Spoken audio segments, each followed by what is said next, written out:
খোয়াইয়ের দুর্দিনের BJP কর্মী প্রবীণ নেতা প্রমোদ রঞ্জন দাস শারীরিক অসুস্থতা নিয়ে জিবি হাসপাতালে চিকিৎসাধীন। এই খবরটি আমরা আপনাদের সামনে তুলে ধরেছিলাম। এই খবর প্রকাশের পর এবার খবর শুনে প্রদেশ সভাপতির নির্দেশে জিবি হাসপাতালে ওনাকে দেখতে গেলেন ও তার পরিবারকে আর্থিক সহায়তা করেন প্রদেশ বিজেপি সাধারণ সম্পাদক বিপিন দেববর্মা, খোয়াই জেলার বিজেপি সভাপতি সমীর কুমার দাস ও মণ্ডল সভাপতি অনুকূল চন্দ্র দাস।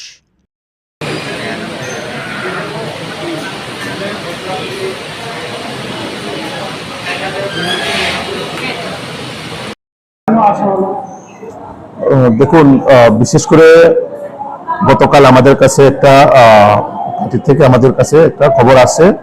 আমাদের দীর্ঘদিনের প্রবীণ নেতা, আমাদের উনি অনেক পুরনো বিজেপির আমাদের সিনিয়র নেতৃত্ব, ওনার শারীরিক অবস্থা শারীরিক অসুস্থতা শুনে আমাদের কাছে পার্টিতে খবর আসে এবং গতকাল আমাদের মাননীয় প্রদেশ সভাপতি আদরণীয় অভিষেক দেবরায়জি সঙ্গে সঙ্গে উনি রাত্রে এই বিষয়ে খবর নেন এবং সঙ্গে সঙ্গে আমাকে পার্টির থেকে যা যা সহযোগিতা করার দরকার ওনার চিকিৎসার জন্য আজকে আমরা মাননীয় প্রদেশ সভাপতি ওনাকে আর্থিক সহযোগিতা করেন এবং এই চিকিৎসা চলাকালীন যা যা খরচ বাবদ সেটা পার্টি থেকে বহন করা হবে এবং পার্টি ওনার পরিবারের সঙ্গে আছে। যতদিন উনি চিকিৎসা চালায় ততদিন আমরা পার্টি থেকে দেখা হবে। তারই আজকে আমরা ওনার শারীরিক অবস্থা এখানে দেখতে এসেছি এবং মাননীয় প্রদেশ সভাপতির নির্দেশ অনুযায়ী আমরা ওনাকে সহযোগিতা করেছি এবং আগামী দিনে আমরা করে যাব।